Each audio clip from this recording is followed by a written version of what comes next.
ही करते हो और दूसरे के आइब ढूंढते हो। एनी मैन एवरीबडी प्रत्येकटा मानुषेर स्वभाव हलो केउ निजेर दोषके दोष मने करे ना, आरेकजनेर दोष खोजे, आरेकजनेर दोष खोजे। ओ तबलीग करले कि हबे, ओ आकामेर गुरु, तो से तो तबलीग करছে नामाज पढ़े फाঁকে একটু আকাম করে, তুমি তো তবলিগও করো না, নামাজও পড়ো না, আকামই করো, তা সে ভালো না তুমি ভালো, তুমি ভালো না সে ভালো, সে যে যেটুক ভালো ওটুক করতে রাজি না। আমরা অত নামাজও পড়ি না, আমরা অত আকামও করি না, তুমি কত আকাম করো না, নামাজ পড়ো না, এই যে আকামটা করে বসে রয়েছো এতেই তো তোমার জুতো দিয়ে বেরিয়ে দরকার, কথা কান না কে? আমরা অত আকামও করি না, আমরা অত হুজুরগিরিও করি না, আমরা হুজুরকে মতো অত শয়তানিও করি না। হুজুর কি শয়তানি হচ্ছে? হুজুর তাহাজ্জুদ পড়ে, দেখ না পাবলিক কি কয়, হুজুররা বলে আমরা যাহা করি তোমরা তাহা করো না, আমরা যাহা বলি তোমরা তাহা করো, এই বলে হুজুরকে একটা দোষ দেয় যে হুজুররা কয় আমরা যা বলি তাই করো, আমরা যা করি তাই করো না। ওরা বুঝাইতে চায় যে হুজুররা এই কথার দ্বারা বলে যে আমরা আকাম করি এটা তোমরা করো না, আমরা ভালো ভালো কথা কইলে এটা তোমরা মানো। বিষয় কিন্তু তা না, আমিও এখন সেই কথা স্বীকার করলাম, আমরা যা করি তা আপনারা করেন না, আমরা যা বলি তাই আপনারা করেন। আমি আপনার ওই কথার সাথে একমত হলাম যে আমাদের নামে যেটা দোষ বলছেন যে হুজুররা বলে তোমরা যা আমরা যা বলি তাই করো, আমরা যা করি তা করো না, হ্যাঁ ঠিক, আমি তাই এতে একমত। আমরা যা করি তা আপনি করতে পারবেন না। আমি বছরে 60 লক্ষ টাকা কামাই করি, 30 লক্ষ টাকা মাদ্রাসায় দিয়ে দেই, পারবেন কয়জনে? আমার 2 মাদ্রাসায় 60,000 টাকা বেতন আছে, আমি 60 পয়সা বেতন নেই না। এ জগতে কোন কর্মচারী আছে যে চাকরি করে বেতন না নিয়ে পারবেন? কে পারবেন? আমি রাত 2টা 3টে পর্যন্ত কিতাব পড়ি, একভাবে বসে একে বৈঠাকে 2টে 3টে পর্যন্ত কিতাব পড়ি, মাত্র 1.5-2 ঘন্টা ঘুমানোর পরে আবার ফজরের নামাজ পড়ে অল্প কিছুক্ষণ আরাম করার পরে আবার যাই ক্লাস করি, 3-4টে ক্লাস করি, এরপরে রাতকে রাত দিনকে দিন দৌড়াই বেড়াই, এরপরে মাহফিল করি, বয়ান করি, আমি বুখারি পড়াই, তিরমিজি পড়াই, মুসলিম পড়াই। আপনারে যদি এইগুলো করতে কই তা আপনি পারবেন? কাজে আপনারে কই যে আমি যা করি আপনি করেন না। আমি আপনারে কইলাম নামাজ পড়েন, রোজা রাখেন, হজ করেন, যাকাত দেন, পর্দা করেন, হালাল খান, দাড়ি রাখেন, টুপি পরেন, পাগড়ি পরেন, জুব্ব পরেন, ঢিলা কুলুক, দস্তার খান, মেশক, এই মোটা মোটা কয়টা কথা কয়ে দিলাম, এই আমল করেন। অত আমরা যা করি তা করেন না, পারবেন না। এত কিছুর ভিতর দিয়া প্রত্যেক বছর ছেলে মেয়ে সব সহ আল্লাহর রহমতে সবগুলো লেখাপড়ার ভিতরে আছে, এর ফাঁকে চেষ্টা করি প্রত্যেক বছর 3-4 লাখ টাকা খরচ করে এটা হজ উমরা করার জন্য। আপনি তো কত 20 বিঘা জমির মালিক, আজও আপনি উমরা করতে সুযোগ পারলেন না, আপনার কলজাই কুলোই না, 1.5 লাখ কুই আক্কা বক্কা খেয়ে চোখ সিটি বার হয়ে যাওয়ার কায়দা। তা আমি তো প্রত্যেক বছর 5 লাখ টাকা খরচ করে উমরা করতে পারি, আপনি তা পারবেন না, এই জন্য আপনি করেন না। আপনি কোনো মতে শুক্রবার এটা আগে আগে যে মসজিদে নামাজ পড়েন, এইটুক করেন। আপনারা আমি সহজ বুদ্ধি দিয়ে দেই। মুশকিল হলো এ দেশের মৌলবীরা ভালো না, হুজুর ভালো না, এ ভালো না, সে ভালো না, উনি সাধ্য তেতলিরাটি আগে সোসে না, মুইতে বানি নয় না, সুদিয়ে কারবার, ঘুষে কারবার, জুলুম, অত্যাচার, জাল দলিল, মিথ্যে সাক্ষী, মিথ্যে মামলা, ব্যবসা করার জায়গা পায় না, উড়াকান্দি ঠাউর বাড়ি যে ব্যবসার আড্ডা বানায়। এই সবগুলো আপনি করেন, আবার দোষ আর একজনকে আপনি দোষী বলে তারে গালি দেন, এইটা হলো দোয়া কবুল না হওয়ার কারণ। আপনি আইব কি তরফ নজর নেই করতে হো। আমার উস্তাদ মৌলানা আকেল আলী সাহেব হুজুর রহমতুল্লাহ আলাইহি এই কথার ফাঁকে ছোট ছোট চুটকি বলতেন, আমার চাচাজান মৌলানা আব্দুল ওয়াহাব সাহেব বলতেন, এটা সেম কেমন একজন মানুষ, মাঝে মাঝে বলি বয়ানের ভিতরে সবই আছে, একজন মানুষ পুরো ল্যাংটা, খেয়াল করেন, একজন মানুষ পুরো ল্যাংটা, আগাগুড়ায় কাপড়ও নাই, মাজায় সুতোটাও নাই, সারা শরীরের লোমজোম চাইছিয়ে চুলিয়ে একেবারে শস্যর তেল মায় খরার মধ্যে দাঁড়ায় রয়েছে। ওর সামনে দিয়ে একজন গামছা ভরিয়ে কাঁচা দিয়ে যায়, গামছা ভরিয়ে কাঁচা দিয়ে যায়, যার আগাগুড়ায় একটা সুতো নাই, সে গামছা ভরিয়ে কাঁচা দিয়ে আলারে রাগ করে, এ শয়তান খরচ তরক করছিস কে?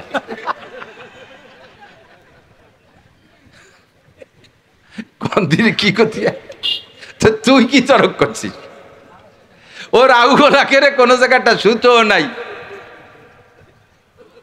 সে গামছা বইরে কাঁচা দিয়ে আলারে কয় ফরজ তরক করছিস কে? আছে না নাই?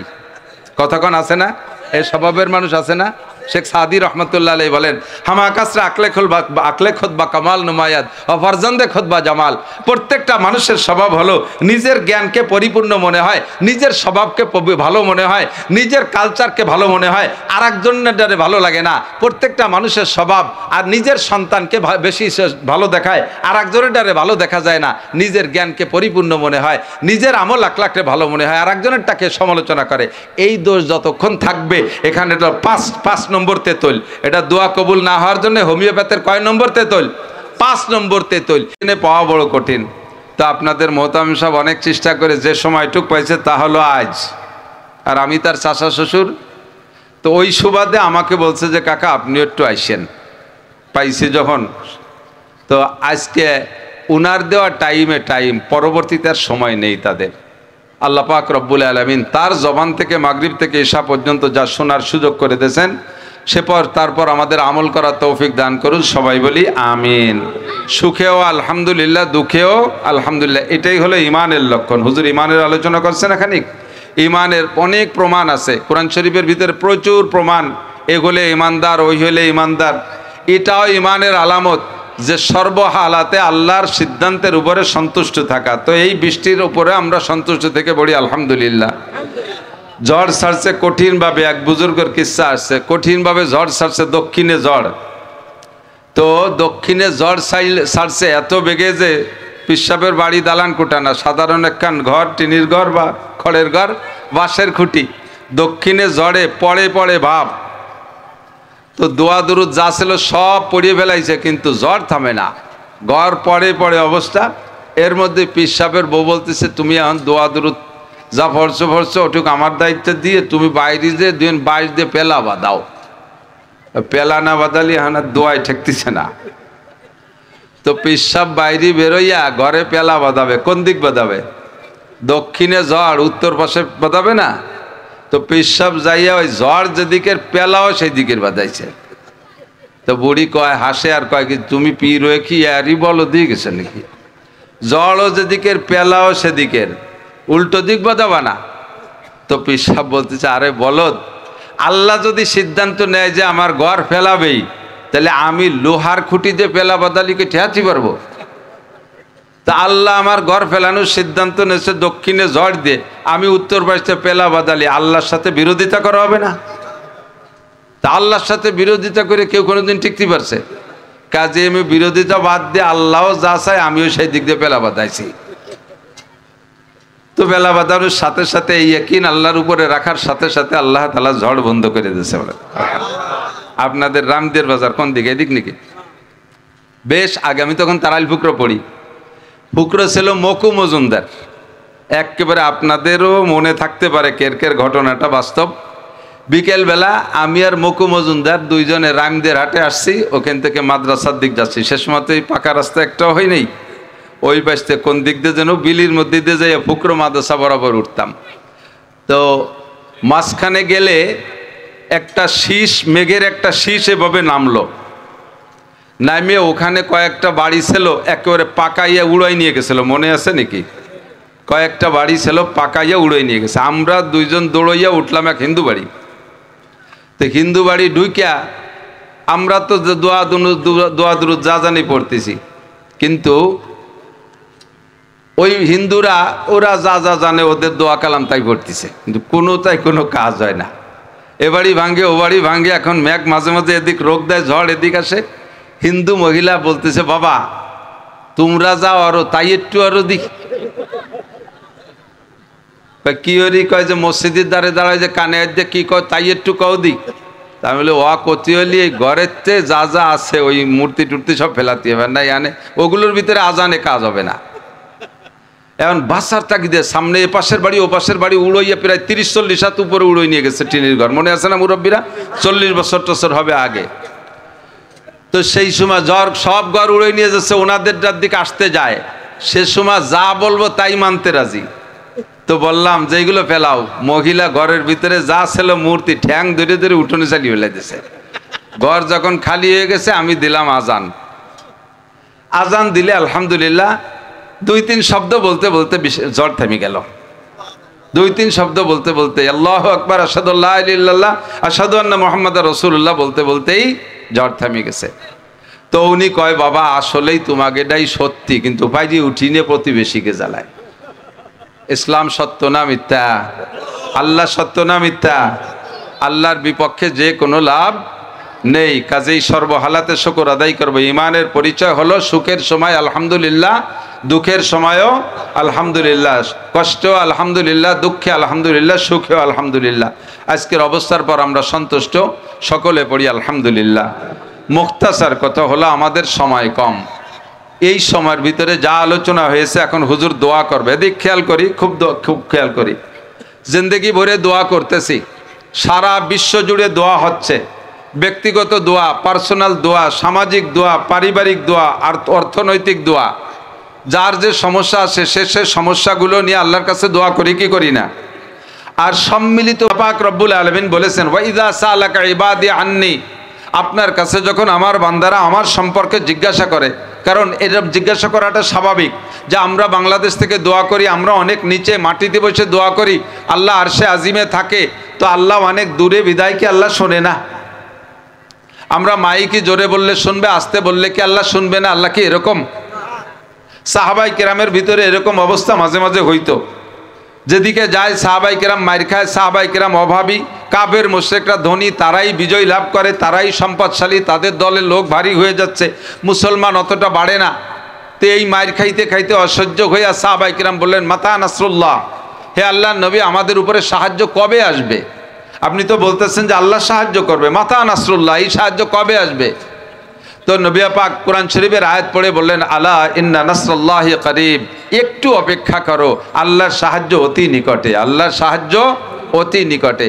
কিন্তু আমাদের স্বভাব হলো, আমরা যেভাবে সাহায্য নগদে চাই, আল্লাহ পাক রব্বুল আলামিন একটু দেরিতে চান, আমাদের নজরে একটু দেরি, কিন্তু আল্লাহর নজরে তো দেরি না। আল্লাহর তো আর হায়াতের শেষ নাই, আমাদের হায়াত শেষ, আমরা মনে মনে অপেক্ষা করতেছি, যারা যা করি না করি, আল্লাহ ঠকলাম জিতলাম যা করলাম, বাঁচিয়ে থাকতে একটু যেন এই দেহে যাই, যে যা দাবি আছে সবটা তো আর কোয়া যায় না যে কেডা কি দেখতে চাচ্ছে, যার যার মনের মধ্যে আছে, আল্লাহ বাঁচিয়ে থাকতে যেন একটু এই দেহে যাই, ঠিক না? যেমন আওয়ামী লীগ যখন ক্ষমতায় ছিল তখন বিএনপি আল্লাহরা কইতো যে আল্লাহ বাঁচিয়ে থাকতে যেন একটু দেহে যায়, যে হাসিনের পতন হয়েছে। যারা আওয়ামী লীগ সমর্থন করে তারাও ওইরকম বুড়ো হয়ে গেছে, তবু কয় যে আল্লাহ বাঁচিয়ে থাকতে যেন একটু দেহে যায়, যে হাসিনা একটু দেশে আইছে। এরকম একটা লোভ হয় না? তো এরকম একটা লোভ হয়। সাহাবাই কেরাম বললেন, হুজুর মইরে তো যাবো, আল্লাহর পক্ষ থেকে সাহায্য আসবে, তবে জীবদ্দশায় যদি সাহায্য একটু দেখে যেতে পারতাম, কবে আসবে এই সাহায্য? হুজুর আল্লাহ পাক বললেন, আলা ইন্না নাসরাল্লাহি করিব, একটু ধৈর্য ধরো, আল্লাহর সাহায্য অতি নিকটে। মাত্র হিজরতের পরে 8টা বছর যাইতে না যাইতে, আরে ভাই দুনিয়ার সৃষ্টি হয়েছে 450 কোটি বছর আগে। দুনিয়ার সৃষ্টি কত বছর আগে? 450 কোটি বছর। তো 450 কোটি বছরের মধ্যে থেকে 8 বছর কয় বছর? 8 বছর কত দিন? একেবারে সামান্য সময় না। তা 8টা বছর অপেক্ষা করতে করতে আল্লাহ তাআলা ফাতহে মুবিন, মক্কা বিজয় করে নবী পাককে গোটা আরবের রাষ্ট্রপ্রধান বানায় দিয়েছে, বলেন সুবহানাল্লাহ। আমরা সে আফগানের ভিতরে আসমানি সাহায্য এমন ভাবে দিয়েছে যে আফগানিস্তানের যে কোনো জায়গায় খালকুয়োর ভিতরে আগে ছিল ছোট ছোট চেলা মাছ, একটা মাছ কেউ ছাড়ে নাই, একটা মাছের পোনা সেই পুকুরের মধ্যে কেউ ছাড়ে নাই। আল্লাহর রহমতে কোত্থেকে আইসা সেই পুকুরের ভিতরে, রাস্তার পাশের খালকুয়োর ভিতরে 1 মণ 1.5 মণ ওজনের রুই কাতলা মাছে ভরপুর হয়ে গেছে। কত খাবি, কত খাবি? যেই গাছের ডালিম 4টে ডালিম লাগতো 1 কেজি হইতে, গাছও সেইটা রয়েছে, আফগানের জমিও সেইটা রয়েছে। এই সব কিছুর ভিতরে সেই গাছগুলো বোমায় বোমায় পুড়িয়ে তামা তামা হয়ে গিয়েছিল। সেই গাছের থেকে আবার নতুন ফোট জ্বালাইয়া এখন ডালিম এরকম হয় যে একটা ডালিমে 1 কেজি 1.5 কেজি ওজন হচ্ছে। যেই আমেরিকালারা মাইরিয়ে টাইরিয়ে পালাইছে, সেই আমেরিকালারা আফগানের পাগড়িওয়ালা মোল্লাকের সাথে লাইন করতেছে, হুজুর আমাকে কি 2 বোতল জুস দেওয়া যায় নাকি? সে আফগানি ডালিমের জুস খাওয়ার জন্য ওকে জিব্বেই পানি সামলাতে পারতেছে না। মোল্লারা কয় আয় দিয়ে দেবো জম্মের দিয়া, আমরা অত কৃপণ না। সারা পৃথিবীতে যাদের টাকার মান সবচেয়ে বেশি, যাদের টাকার মান সবচেয়ে বেশি, এই বেশি যাদের টাকা, এই মান নির্ণয় করতে যাইয়া বর্তমান অবস্থায় আফগানিস্তানের টাকার মূল্য রোল নাম্বার 3। আফগানিস্তানের টাকার রোল নাম্বার কত? 3। আমাকে বাংলাদেশের টাকার রোল নাম্বার 250-300 হবে মনে হয়, এর রোলের বাইরে, ঠিক না? 54 বছর দেশ স্বাধীন করার পরে আজও পর্যন্ত টাকার দাম বাড়াতে পারি না।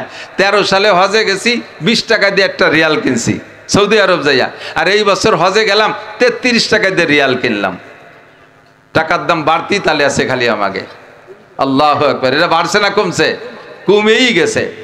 তো আল্লাহ পাক রব্বুল আলামিন একটু ধৈর্যের কথা বলেছেন, আমরা ধৈর্য ধারণ করলে আমাদেরও আল্লাহ তাআলা কোনো একটা দিন ফিরিয়ে দিতে পারে। বাকি যে কথা বলতে যে সরে যাচ্ছে সেটা হলো দোয়া।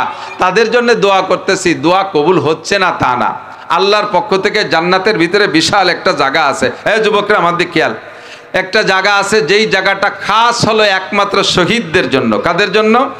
শহীদদের জন্য। কোন নবীও ইন্তেকালের পরে, আদম থেকে আজ পর্যন্ত একজন নবীও ইন্তেকালের পরে ডাইরেক্ট জান্নাতে চলে যায় নাই। আলমে বরজাক, কবর আর হাসরের মাঝে, দুনিয়া আর হাসরের মাঝে একটা জগতের নাম হলো আলমে বরজাক, যাকে আমরা কবরের জগৎ বলি। এই জায়গায় শান্তিও আছে, শাস্তিও আছে। তবে এটা এ জায়গার শান্তির নাম জান্নাত না, আর এ জায়গার শাস্তির নামও জাহান্নাম না। জান্নাতের কিছু আলো বাতাস আর জাহান্নামের কিছু সাজা শাস্তি ওই আলমে বরজাকে উপভোগ হয়। মূল জান্নাত আর জাহান্নাম হাসরের মাঠ কায়েম হওয়ার পরে যাই হবে। তবে কোন নবী রসুল ইন্তেকালের পরে আজও ডাইরেক্ট জান্নাতে যান নাই। বলা হয় অধিকাংশ নবী রসুল যার যার কবরে জীবিত আছে।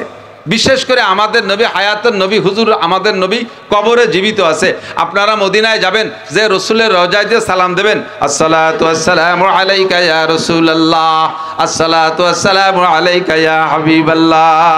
আল্লাহ নবী বলেন, মান সাল্লা আলাইয়া ইনদা কবরি সামিতুহু, যদি কেউ আমার কবরের পাশে এসে আমারে সালাম দেয়, আমি কিয়ামত পর্যন্ত ওই সালাম শুনতে থাকবো। আমি কবরে জীবিত, আমার উম্মত কাছে এসে সালাম দিলে আমি সালাম শুনি, আর আমি সালামের জবাবও দেই। কিন্তু আমাদের কান নাই বিধায় আমরা শুনি না। নবী পাক শোনেন, ওমান সাল্লাহ আলাইয়া নায়ান উবলিকতুহু, হুজুর বলেন যে দূর থেকে সালাম দেয়, বাংলাদেশ থেকে, জাপান থেকে, চীন থেকে, আমেরিকা থেকে, অর্থাৎ আমি জীবদ্দশায় যতটুক দূরের আওয়াজ শুনতাম, আমি কবরে যাওয়ার পরও অতটুক দূর থেকে ডাক দিলে শুনবো। জীবদ্দশায় যত দূরের আওয়াজ আমি শুনতাম না, মরার পরও অত দূরের আওয়াজ আমি শুনবো না। তবে আমার উম্মত যদি দূর থেকে দুরুদ ও সালাম পড়ে, ফেরেশতার মাধ্যমে আল্লাহ তাআলা আমার কবরে পৌঁছাইয়া দেয়। অ্যাড্রেস ঠিকানা সহ। হুজুর বাহিরবাগ, ছোট বাহিরবাগ থেকে আব্দুর রহমান আপনার নামে দুরুদ শরীফ পড়ছে, পড়েন সাল্লাল্লাহু আলাইহি সাল্লাম, সাল্লাল্লাহু আলাইহি ওয়াসাল্লাম। এক্ষুনি ঠিকানা আর জায়গা, এই পজিশনের ভিডিও সহ হুজুর আলাইহিস সালামের কাছে ফেরেশতা পৌঁছিয়ে দিয়েছেন, হায়াতুন নবী। তবে হুজুর কবরে আছেন, জান্নাতের আলো বাতাস পাচ্ছেন, জান্নাতে যান নাই। দোস্ত, একমাত্র এটার দ্বারা আবার অন্য কিছু বোঝা যাবে না। এর দ্বারা অন্য কিছু বুঝবেন না যে তাহলে নবীদের চাইতে থেকে ওনাদের দাম বেশি, এটা না। এটা আল্লাহ তাআলা তাদেরকে একটা সাইডে সম্মানই করেছেন, যারা ইসলামের জন্য শাহাদত বরণ করেছে। এরকম শহীদের ক্লাস 18টা। 18 প্রকারের মরণকে শহীদ বলে। কয় প্রকার? 18 প্রকারের মরণকে শহীদ বলে। তন্মধ্যে নাম্বার 1, 1 নম্বর, কাফের মুশরিকের সাথে লড়াই করে ইসলামের পক্ষে থাইকা কাফের মুশরিকের সাথে লড়াই করতে করতে যারা ইন্তেকাল করে তারা 1 নম্বর শহীদ। এই শহীদরা ইন্তেকালের পরে তাদেরকে ডাইরেক্ট জান্নাতে পাঠায় দেওয়া হয়। তাদের আর কোথাও কোনো কিছু না, তাদেরকে দেওয়া হয় জান্নাতের ভিতরে। কিভাবে? একটা সবুজ বরণের পাখির সিনার ভিতরে রুহুটা ঢুকোই দিয়া ওই পাখিটাকে জান্নাতের মধ্যে ছেড়ে দেয়। হাসরের মাঠ কায়েম হওয়ার পরে আবার মূল বডিতে ময়দানে আনা হবে। হাসরের মাঠ কায়েমের পরে আবার মূল বডিতে, মানবিক বডিতে আনা হবে। তবে হাসরের মাঠ কায়েমের আগ পর্যন্ত পাখির সিনার মধ্যে থাইকা এই সমস্ত রুহুগুলো জান্নাতের ভিতরে বিচরণ করতে থাকে, জান্নাতের গাছের ফল খায়। বলেন না সুবহানাল্লাহ।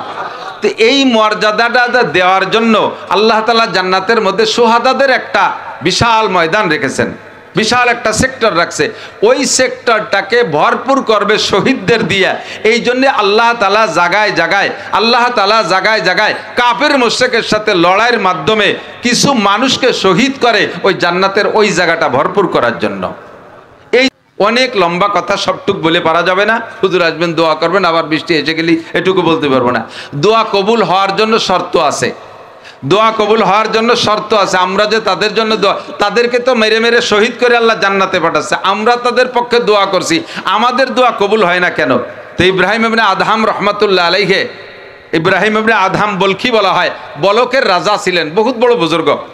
ওনার কাছে এক শাগিরদ যাইয়ে বলতেছে, হযরত हम कुरान करीम के अंदर पढ़ा है, अल्लाह ताला ने फरमाया उदूनी अस्तजिब लकुम।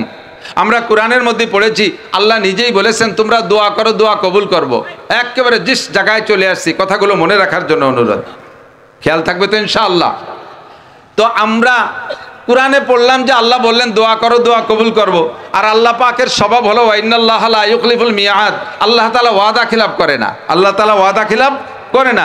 তো আল্লাহ তাআলার ওয়াদা যদি ঠিক রাখতে হয়, আমরা এত দোয়া করি তো দোয়া তো কবুল হচ্ছে না, কারণ কি? এই তোমরা ক্যামেরাওয়ালারা কাজ সেরে সরে দাও, ওই পাশে লাগে দেখতে দাও। ক্যামেরাওয়ালাদেরকে রাগ করেন না, ওরা সরে যাক, ক্যামেরা থাক। ক্যামেরা না থাকলে আরিফ বিন হাবিবরে চেনতেন কি দিয়ে?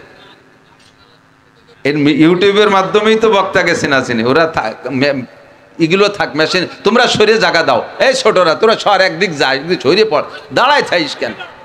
ওই বয় নয় সর নয় যা, জায়গা ছাড়, এটা কিছু কর। এমনি এলো বৃষ্টিতে চেল্লা বেলা, যতই সবাই রে পাম্প পড়তে দিস না, আমারও তো মন খারাপ।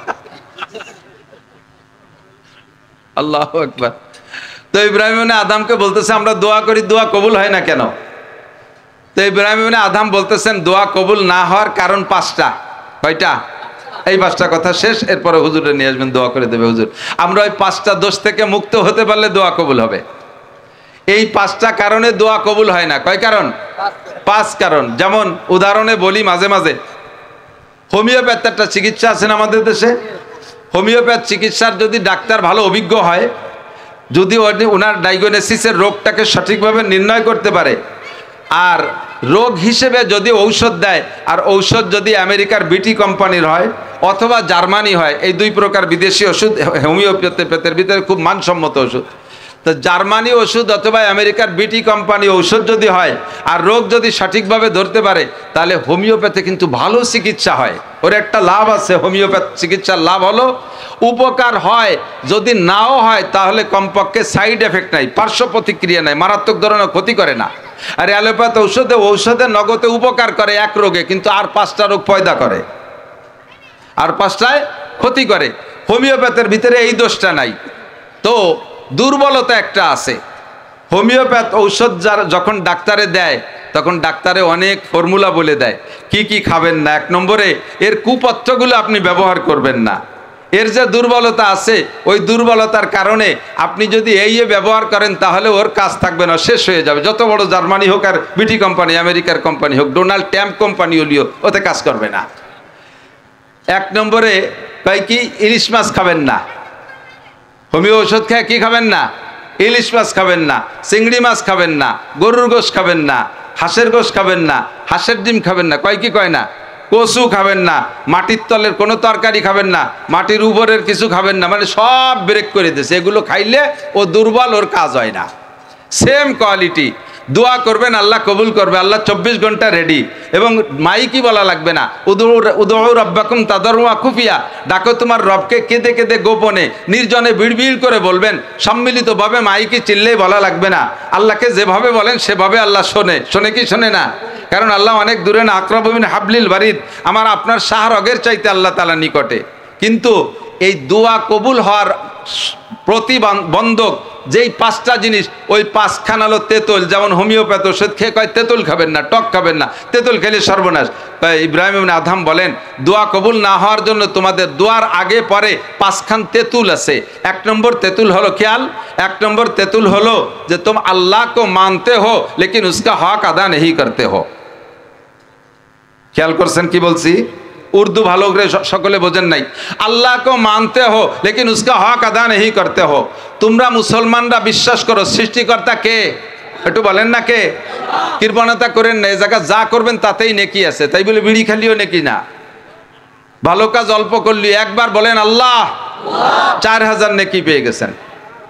এই সুবহানাল্লাহ বলে বেলাইছেন না, খুশি হইয়া উড়াও মাইর না, ধানের চাতালের মতো দান দেবেন, চাতালের ভিতরেও ছাইও কাজে লাগে। এই জায়গায় এসে যেটা বলবেন ভালো কথা, সেটার মধ্যে নেকি আছে, বলেন সুবহানাল্লাহ, আল্লাহু আকবার।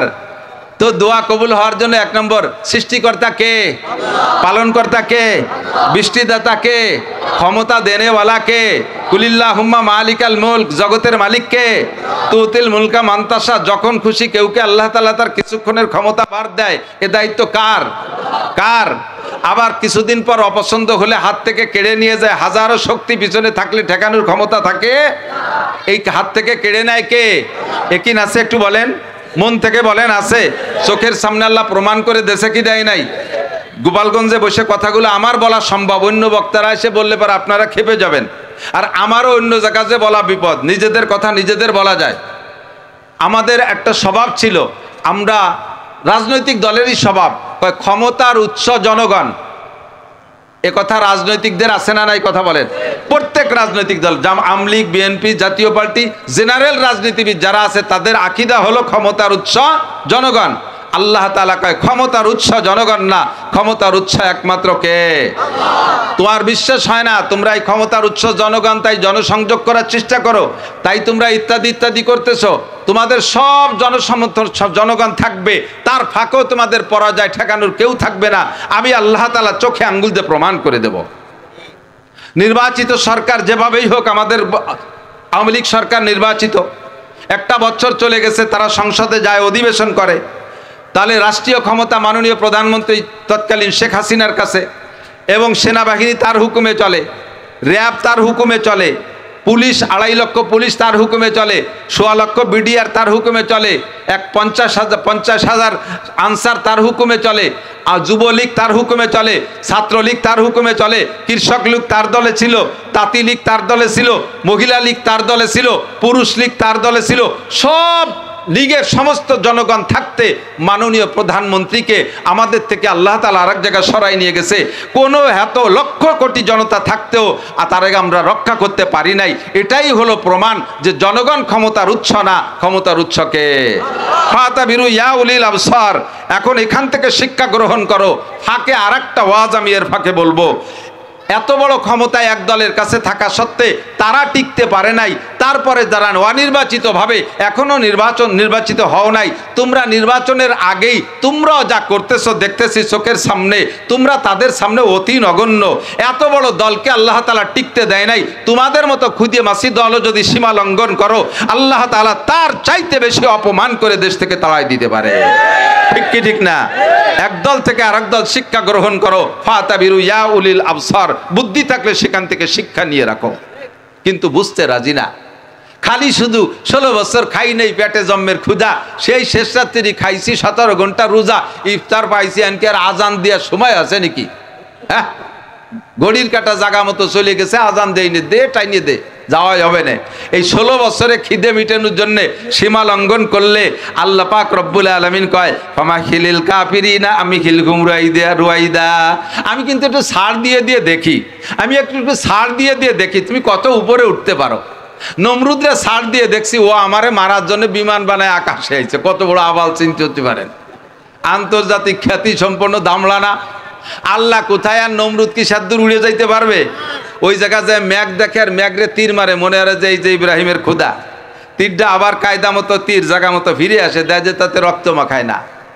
কিছুক্ষণ এই করার পরে আল্লাহ তাআলা কয় যে ওরে এই ফাঁকা জায়গা দিয়ে আর কত ঘুরবে, এই জায়গা যদি মারিয়ে দেই তাহলে মারিয়ে দিলি তো দিতে পারে না, আল্লাহ আকাশে মেরে দিতে পারে না।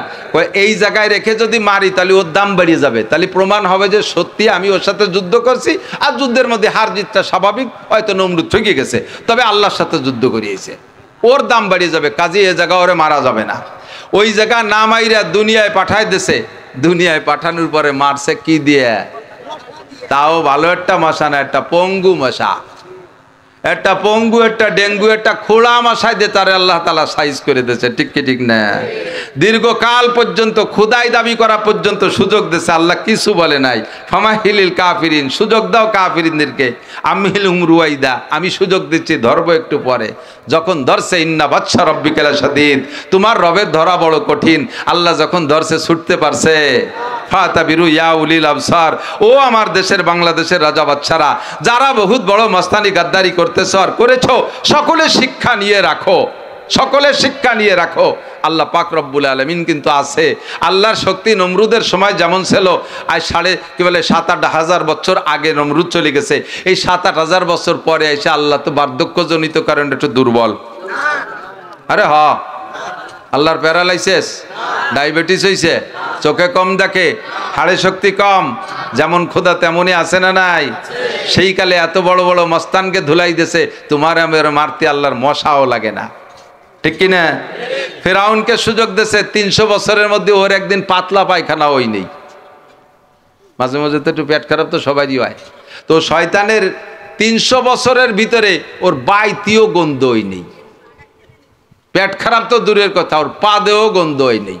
যে তা পরীক্ষাতে ডাক্তারের কাছে 300 বছরের পরে যাইয়া হযরত মুসা আলাইহিস সালামের সাথে যে গন্ডগোল, এই গন্ডগোলে মুসা আলাইহিস সালামের সাপ ছেড়ে দিচ্ছে যখন, সাপের মুখ কি বলে ফনাডা 1 মাইল উঁচু, 3 মাইল লম্বা। মুসা আলাইহিস সালাম হাতের লাঠির সাপ হয়েছে কয় মাইল? 3 মাইল লম্বা। একটা কেউটো সাপ মাপি তো দেখেন নাই, মেডিকেল সায়েন্স আলারা বা সাপুড়েরা এগুলো মেপে রাখছে। প্রত্যেকটা সাপ যারা ফনা তোলে, সাপের বডিটা যতটুকু হয়, ফনা তুললে 3 ভাগের 1 ভাগ উঁচু হয়, পিছনে 2 ভাগ থাকে। মুসা আলাইহিস সালামের সাপ যখন ছেড়ে দিয়েছে, পিছনে 2 ভাগ, সামনে 1 ভাগ ফনা তুলছে, ফনা টুকু উঁচু হয়েছে 1 মাইল। এ যখন হা করছে, ফিরাউনের 7 তলা দালানটা ওর হার মুখের মধ্যে চলে আসছে।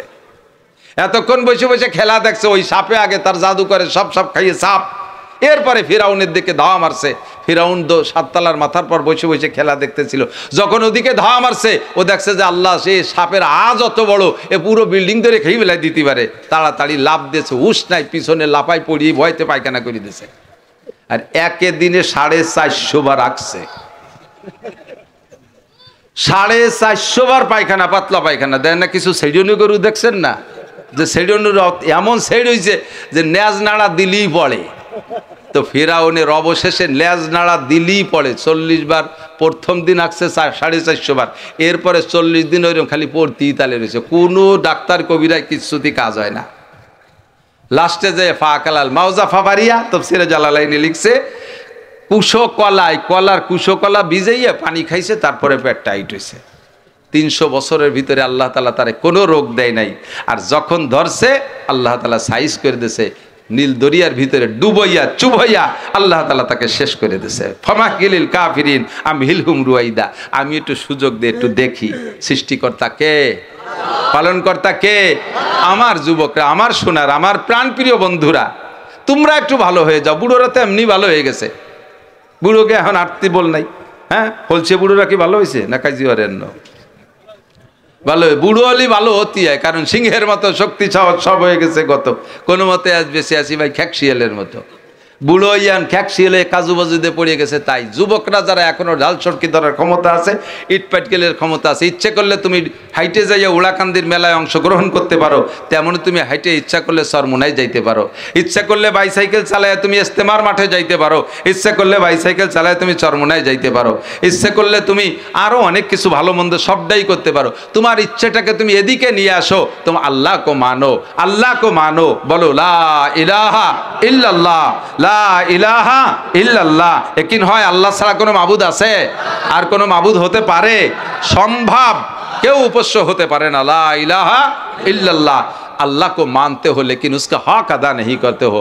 যদি জিজ্ঞেস করি বলো তো তোমার রব কে, সবাই বলবো আল্লাহ। বলেন কে? আল্লাহ। কিন্তু এই শিকারের পরে আল্লাহর যেটা হক আছে এইটা তো পালন করি না। আল্লাহর কি হক? ফরজে হক আউয়াল বাজা আওয়ারদানাস। 1 নম্বর ফরজ হলো 5 ওয়াক্ত খামসু সালাওয়াত, 5 ওয়াক্ত নামাজ। 5 ওয়াক্ত নামাজ। যুবক, তোমাকে যদি ইবাদতের পাশে শুধু ইবাদত দিয়ে যদি খেয়াল করে না, প্রত্যেকটা ইবাদত দিয়ে শুধু আখিরাতের লোভ দেই, তাহলে মানুষের আখিরাতের প্রতি বিশ্বাস আছে খুব কম পার্সেন্ট মানুষের। যেহেতু পরিবেশ ভালো না, বিধায় ভালো করে ব্যাখ্যাতে বুঝাইতে পারতেছি না। সংক্ষেপ সময়ের ভিতরে খুব কম পার্সেন্ট মানুষের আখিরাতের প্রতি বিশ্বাস আছে। আল্লাহ আছে, আখিরাত আছে, তার সামনে দাঁড়াইতে হবে, 4টি প্রশ্নের জবাব দিতে হবে, কবর আছে, আযাব হয় সেখানে, হাসর হবে, কিয়ামতের ময়দান হবে, সেখানে মিজানের দাড়ি পাল্লে আমার নেকি বদি মাপা হবে, আমাকে পুলসিরাত পার হওয়া ছাড়া জান্নাতে যাওয়া যাবে না। এই কথাগুলোর প্রতি যদি মানুষের বিশ্বাস হয়, তাহলে ওই বিপদ থেকে, ওই সব জায়গা বিপদ আছে, ওই বিপদ থেকে মুক্তির একটি মাত্র পথ, সেই পথটা কেউ ছাড়তো না। সেই পথটা হলো খামসু সালাওয়াত, 5 ওয়াক্ত নামাজ। কথা কন? আরে ভাই, কবর আযাব সত্য না মিথ্যা? একটু বলেন, সত্য না মিথ্যা? বাঁচার বিকল্প কোনো আমল নেই। 1000 হজ আছে আপনার আমল নামায়, আপনাকে হজে কবর আযাব থেকে বাঁচাইতে পারবে না। 1 লক্ষ খতম কোরআন আছে আপনার আমল নামায়, খতমে কোরআনে আপনার কবর আযাব থেকে বাঁচাইতে পারবে না। আপনার 40টা চিল্লে আছে আমল নামায়, চিল্লাই আপনার কবর আযাব থেকে বাঁচাইতে পারবে না। আপনি জিকির করছেন 50 লক্ষ বার, এই জিকিরই আপনার কবর আযাব থেকে বাঁচাইতে পারবে না। কবর আযাব থেকে বাঁচার জন্য একটি মাত্র আমল, সেইটা হলো খামসু সালাওয়াত, 5 ওয়াক্ত নামাজ। নবী পাক বলেন, মান হাফাজা আলাস সালাওয়াত আকরামাহুল্লাহ বিখামসি খিসাল।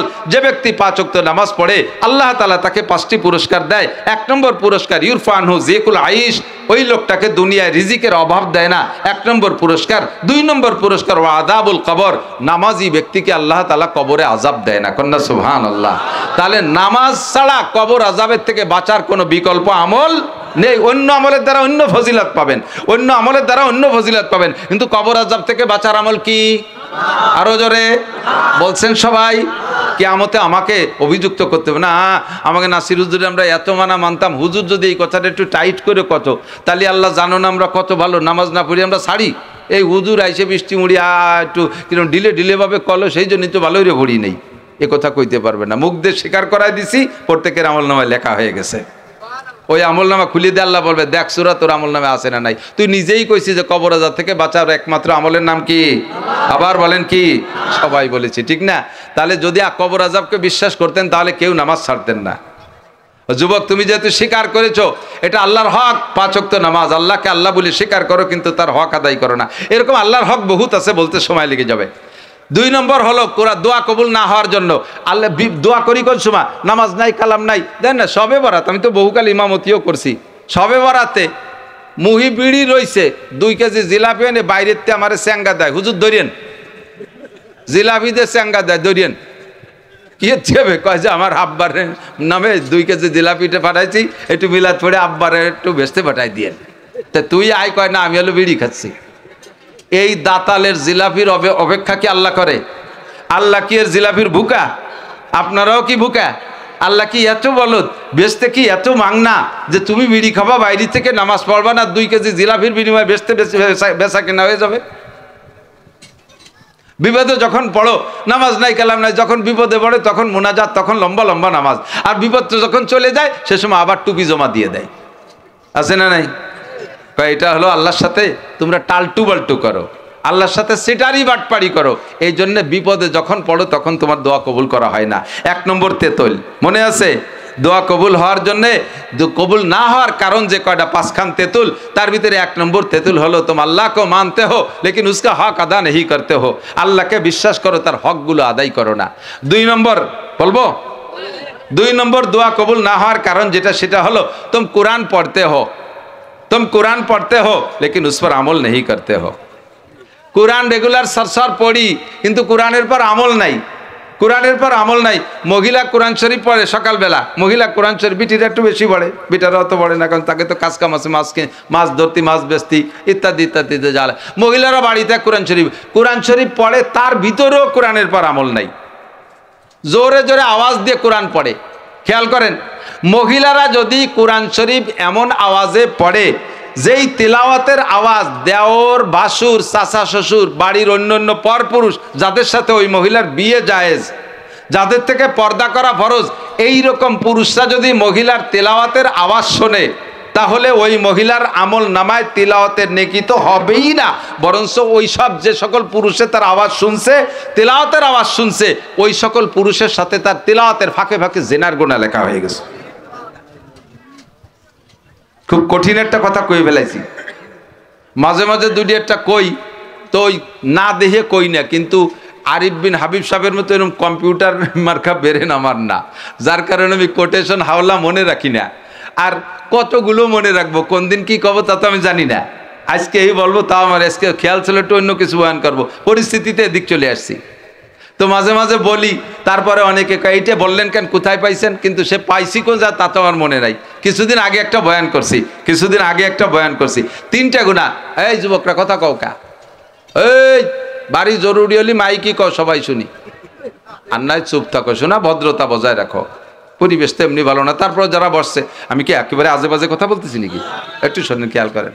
একটা কথা বলছিলাম, খেয়াল করেন, এটা মনে রাখেন, এখান থেকে যাবো আবার। অনেকদিন আগে একটা বয়ান করছিলাম, বয়ানের ভিতরে বলছিলাম যে হুজুর আলাইহিস সালাতু ওয়াস সালাম বলেন কওমে লূতকে আল্লাহ তাআলা আযাব দিয়ে ধ্বংস করে দিয়েছে। জানেন, কওমে লূত হলো ওই কওম যারা সমকামী ছিল। এর চেয়ে বেশি নিচের বাংলা বলতে লজ্জাও লাগে, বিষয়টা খুবই খারাপ। অনেকে সমকামী শুদ্ধ বাংলা বোঝে না। পুরুষে পুরুষে যৌন চরিতার্থ করা, এটা তো বোঝা গেছে। নারীতে নারীতে যৌন চরিতার্থ করা, এটাকে বলে সমকাম। যার কি বলা হয়, বীজ গাড়া হয়েছে কিছুদিন, অল্প দিনের ভিতরে বাংলাদেশে।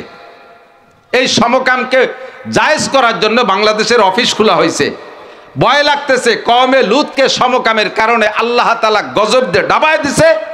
এই 80 স্কয়ার মাইল জায়গায় যত মানুষ ছিল কওমে লূত, এদেরকে জিব্রাইল আর মিকাইল ডানায় দিয়ে খুঁজে উঠাইয়া আকাশে নিয়ে গেছে। আর ফেরেশতারা তাদেরকে বোমা মারিয়ে তুলো ধুনা পেশা করে জমিনটাকে উল্টোয়ে মাটির নিচে ডাবায় দিছে। এই জায়গাটা এখনো পর্যন্ত ডাবা আছে, সেটা সাগরে পরিণত হয়েছে। পানি কালো মিশমিচে, বিষের মতো বিষাক্ত পানি, ব্যবহারযোগ্য নয়। এই কওমে লূতকে সমকামের কারণে আল্লাহ ধ্বংস করে দিয়েছে। সেই সমকামের অফিস, সেই সমকামের লাইন বাংলার জমিনে খোলা হয়েছে। ভয় লাগতেছে, আল্লাহর গজবের ভয় লাগতেছে যে গোটা বাংলাদেশকে আল্লাহ তাআলা না ডাবায় দেয় এই গজবের কারণে, এই অন্যায়ের কারণে। আল্লাহ হেফাজত করুক, বলেন আমিন। হুজুর বলেন কওমে লূতের এই অপরাধের কারণে তাদেরকে শাস্তি দেওয়া হয়েছে, যে শাস্তি আমার উম্মতের মধ্যে, আমার উম্মতের 3টে গুনাহ কওমে লূতের ওই অন্যায়ের সমপরিমাণ। আহসানুল ফতোয়া 8ম খণ্ড, সম্ভবত 77 পৃষ্ঠা। আহসানুল ফতোয়া 8ম খণ্ড, সম্ভবত 77 পৃষ্ঠায়, মানে ফতোয়ার কিতাবের ভিতরে হাদিসটাও ওর সাথে ফতোয়ার ভিতরে হাওলা হিসেবে নিয়ে আসছে। যে বলা হয়, হুজুর বলেন আমার উম্মতের 3টে গুনাহ কওমে লূতের ওই সমপরিমাণ অন্যায়, তাদেরকে ওই অন্যায়ের কারণে যেমন গজব দিয়ে ডাবায় দিয়েছে, এই উম্মত সেই অন্যায়গুলো করে তাতেও তাদেরকে ডাবায় দিতে পারে। 1 নম্বরে সমকামও চলতেছে, 2 নম্বরে হলো সেই 3টে গুনাহ। 1 নম্বরে দাড়ি কাটা, পুরুষটা দাড়ি চাষা।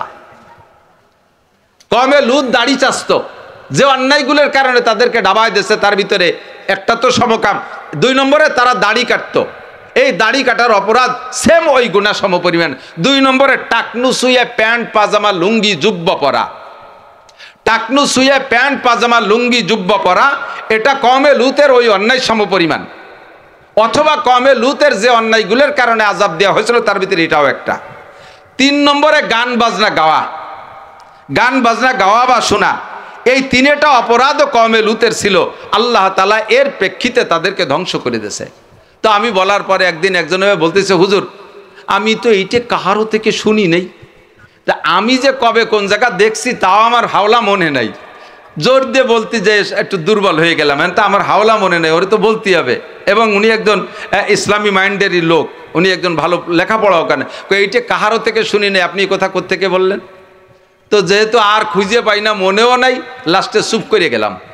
বেশ কিছুদিন কইতাম না, গত রাত্রে পেয়ে গেছি আহসানুল ফতোয়া মোতালা করতে যাইয়া, যে দাড়ি কাটাওয়ালার যে মশালা, এই মশালা যে ইমাম সাহেব যদি দাড়ি কাটে পুরো চাইছে ফেলায় তাহলে তার পিছনে নামাজ পড়া হারাম।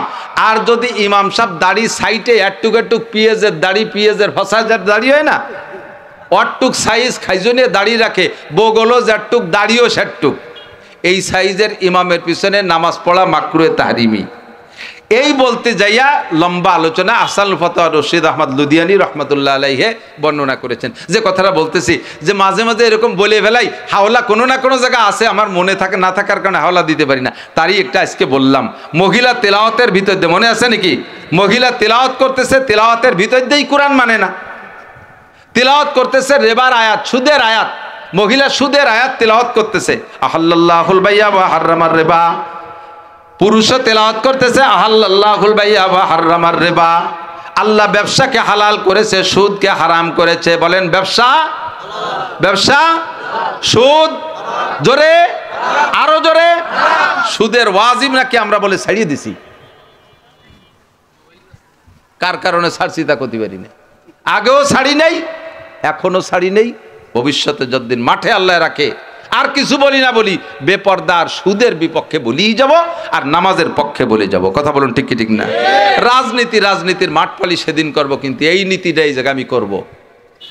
তেলাওয়াত করতেছেন কোরআন শরীফ, কোরআনের ভিতরে পড়তেছেন আহাল্লাহুল বাইয়া ওয়া হাররামার রিবা, অথচ আপনি তেলাওয়াত বন্ধ করে যাইয়ে ব্যারাকের কিস্তি দিচ্ছেন, গ্রামীণ ব্যাংকের কিস্তি দিচ্ছেন, বিআরডিবির কিস্তি দিচ্ছেন, কামাই করতেছেন, মাথার ঘাম পায়ে চলে যাচ্ছে, রক্ত পানি করে টাকা কামাই করতেছেন, সেই টাকারে খরচ করতেছেন, আপনি সুদে কিস্তি পরিশোধ করতেছেন। আপনি কোরআন পড়েন, কোরআনের পর আমল করেন না।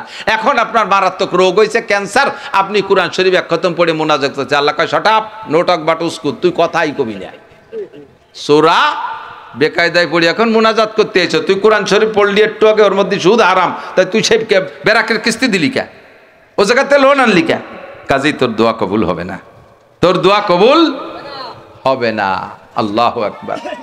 2 নম্বর, আর বাড়বো না বেশি, তো কোরআন পড়তে হলে কি উস पर আমল नहीं করতে, এ দোষ আমাদের আছে না নাই? গোটা কথা বলেন, আছে না নাই? যেই মক্কা মদিনায় দোয়া কবুল হওয়ার ইন্ডাস্ট্রিজ, দোয়া কবুল হওয়ার হেড অফিস, সেই সৌদি আরবালাদের স্বভাব আজকে সারা পৃথিবীর মুসলমান সৌদিয়ানদের সমালোচনা করতেছে কি করতেছে না? কথা বলেন। পাশে বেশি দূর না, গাজা একেবারে কাছে, গাজা একেবারে কাছে, সৌদি আরব, মিশর, মধ্যপ্রাচ্যের মুসলিম কান্ট্রিগুলো কোটি কোটি টাকার সম্পদ আল্লাহ তাআলা তাদেরকে দিয়েছে, তেল, গ্যাস, স্বর্ণ, তাই বেঁচে বেঁচে বিদেশে যাইয়া 50 তলা 100 তলা দালানের ভিতরে বিদেশি হুর গেলমান নিয়ে রাত কাটাইতেছে, আর এদিকে মুসলমান না খেয়ে মরতেছে।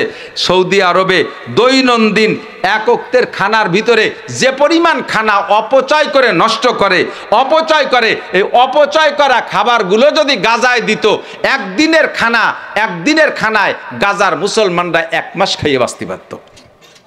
খাবার নষ্ট করো, ওদিকে মুসলমান মারা যায়, আর আমেরিকার নেতার 5 গোলাম হয়ে পড়ে থাকো, আর তোমরা দোয়া করো, তোমাদের দোয়া আমার কাছে একটু আসে না, ওর নিচেই শেষ। কোরআন পড়তে হলে কিন্তু উস पर আমল नहीं करते हो। 2 নম্বর তেতুল। 3 নম্বর तेतुल, तुम आशिक रसूल का दावा करते हो लेकिन सुन्नत रसूल की पैरवी नहीं करते हो, उम्मत रसूल का दावा करते हो लेकिन सुन्नत रसूल नबी का पैरवी नहीं करते हो। रसूलेर उम्मत बोले दाबी करो, আমাদের নবীর নাম কি? মুহাম্মাদুর, বলবেন না? নবীর নাম কি?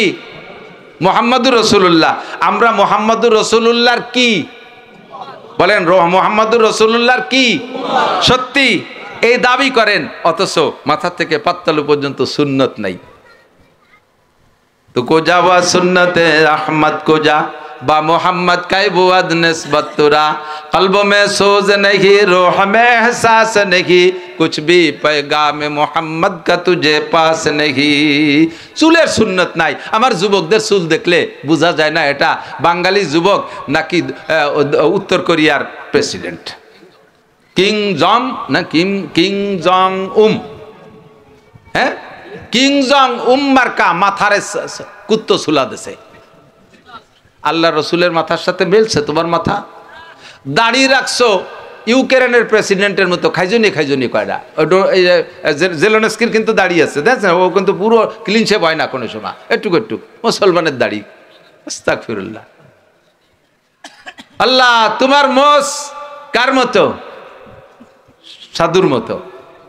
আর আগাগোড়া সব চাইছে বেলাতে, ইদানিং আবার মোসিও পাল্টি ভারী একটা দেখতেছি না, সবই চাইছে বেলাতে।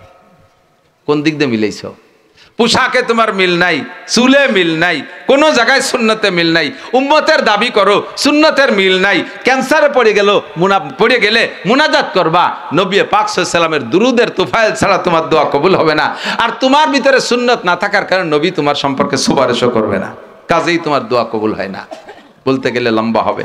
3 নম্বর, 4 নম্বর তেতুলের নাম হলো तुम शैतान को लानत करते हो लेकिन खुद शैतानी काम करते हो। आकाम निजी करिया दोष दे शैतान रे, তুই এই করলি, ওকে আমি কি এই করা মানুষ, এই শয়তানে করাইছে, শয়তান কো দাঁত ফেলাই দিবানি। তুই তো এই যে মোবাইল কিনে যে বিটির সাথে লাইন করছে, ওই মোবাইলকে আমি কিনে দেব, তো তুই কিনছিস। ওর ভিতরে যা পয়সা করি ঢুকানোর দরকার তুই যে ঢুকোস, ওর ভিতরে এমবি তুই ঢুকোস। আমারে কোনোদিন দেখছিস আমি তোরে টাকা দিছি? তুই নিজেই করি, এখন ধরা পড়ে গেছিস বেকায়দা ভরে আমারে দোষ দিস। যারা নিজেও অন্যায় করে নিজেকে দোষী মনে না করিয়া শয়তানের দিকে দোষটা চাপায় দেয়, ওই লোকটা নিজেকে দোষী মনে না করার কারণে গুনাহ থেকে তওবাও করে না, মাফও চায় না, যার কারণে তার দোয়া আল্লাহ কবুল করে না। কথা বোঝেন নাই? সব মানুষের স্বভাব অন্যায় করেই শয়তানের দোষ দেয়। এই শয়তানও কয় ক্যা হাসিয়াতে হে মুঝে হযরত ইনসান পর, ফেলে বদো খুদ করে লানত করে শয়তান পর। আদম জাতির উপরে আমার বড় আশ্চর্য হাসি লাগে, আমার খুব হাসি লাগে যে আকাম নিজে করে দোষ দেয় আমারে। শয়তানি করে নিজে দোষ দেয় কার? শয়তানের।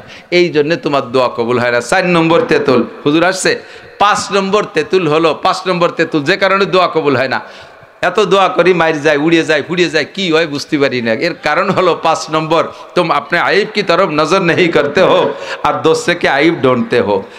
एनी मैन एवरीबॉडी, প্রত্যেকটা মানুষের স্বভাব হলো কেউ নিজের দোষকে দোষ মনে করে না, আরেকজনের দোষ খোঁজে, আরেকজনের দোষ খোঁজে। ও তবলিগ করলি কি হবে, ও আকামের গুরু, তো সে তো তবলিগ করছে, নামাজ পড়ে, ফাঁকে তো আকাম করে। তুমি তো তবলিগও করো না, নামাজও পড়ো না, আকামই করো। তা সে ভালো না তুমি ভালো? তুমি ভালো না সে ভালো? সে যে যেটুক ভালো ওটুক কতি রাজি না। আমরা অত নামাজও পড়ি না, আমরা অত আকামও করি না। তুমি কত আকাম করো না, নামাজ পড়ো না, এই যে আকামটা করে বসে রয়েছো, এতেই তো তোমার জুতো দিয়ে বেরিয়ে দরকার। কথা কার না কা? আমরা অত আকামও করি না, আমরা অত হুজুরগিরিও করি না, আমরা হুজুরকে মতো অত শয়তানিও করি না। হুজুর কি শয়তানি হচ্ছে? হুজুর তাহাজ্জুদ পড়ে, দেখ না পাবলিকই কয় হুজুররা বলে আমরা যাহা করি তোমরা তাহা করো না, আমরা যাহা বলি তোমরা তাহা করো। এই বলে হুজুরকে একটা দোষ দেয় যে হুজুররা কয় আমরা যা বলি তাই করো, আমরা যা করি তাই করো না। ওরা বুঝাইতে চায় যে হুজুররা এই কথার দ্বারা বলে যে আমরা আকাম করি এটা তোমরা করো না, আমরা ভালো ভালো কথা কইলে এটা তোমরা মানো। বিষয় কিন্তু তা না। আমিও এখন সেই কথা স্বীকার করলাম, আমরা যা করি তা আপনারা করেন না, আমরা যা বলি তাই আপনারা করেন। আমি আপনার ওই কথার সাথে একমত হলাম যে আমাদের নামে যেটা দোষ বলছেন যে হুজুররা বলে তোমরা যা আমরা যা বলি তাই করো, আমরা যা করি তা করো না। হ্যাঁ ঠিক, আমি তাই এতে একমত। আমরা যা করি তা আপনি করতে পারবেন না। আমি বছরে 60 লক্ষ টাকা কামাই করি, 30 লক্ষ টাকা মাদ্রাসায় দিয়ে দেই, পারবেন কয়জনে? আমার 2 মাদ্রাসায় 60,000 টাকা বেতন আছে, আমি 60 পয়সাও বেতন নেই না।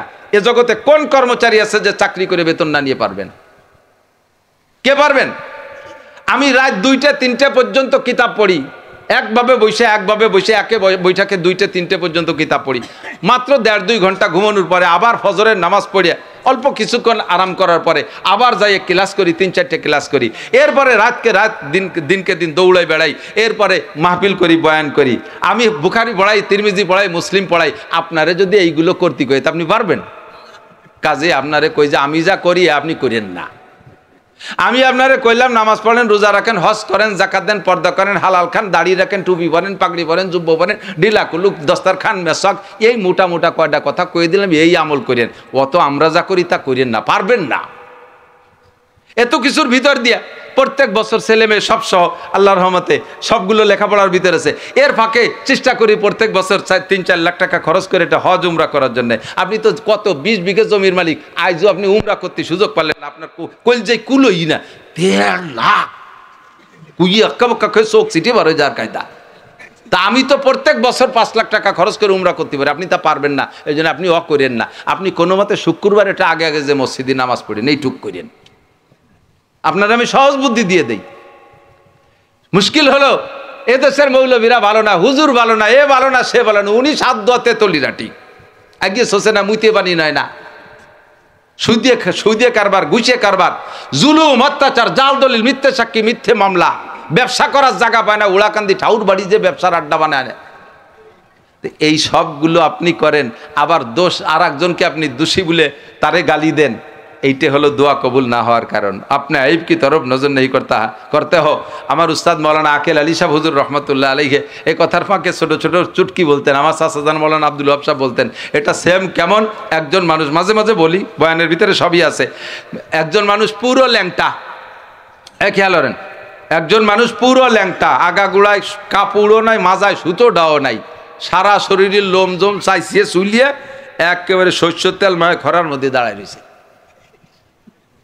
ওর সামনে দিয়ে একজন গামছা ভরিয়ে কাঁচা দিয়ে যায়, গামছা ভরিয়ে কাঁচা দিয়ে যায়। যার আগাগুলা একটা সুতো নাই সে গামছা পরে কাঁচা দিয়ে আলারে রাগ করে, এ শয়তান ফরজ তরক করছিস কে?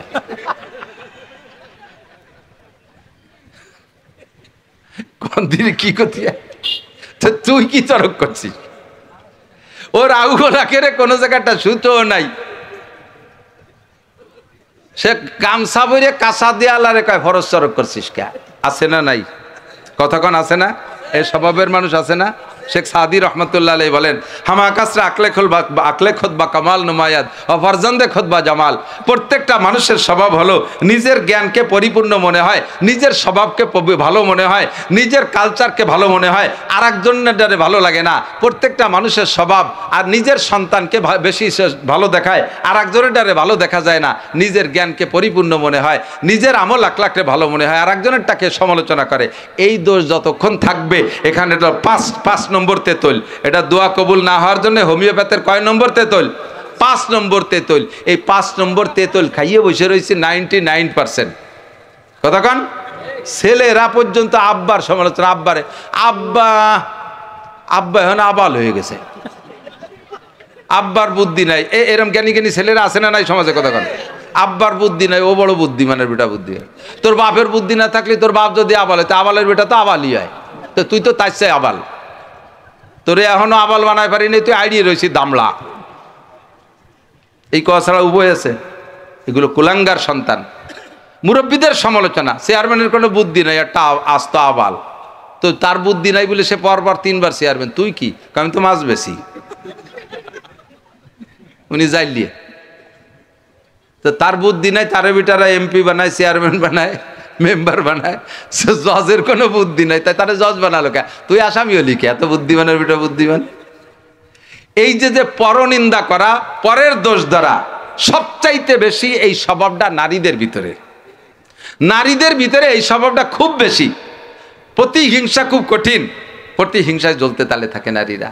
তো প্রতিহিংসার থেকে বাঁচি, আর এই 5টা দোষ থেকে বাঁচি। 1 নম্বরে আজকে থেকে এই 5টা দোষ করব না। আপনি যে কোনো দোয়া করবেন আল্লাহ তাআলা কবুল করবে। 1 নম্বরে আল্লাহকে আল্লাহ বলে স্বীকার করি। সর্বময় ক্ষমতার মালিক কে?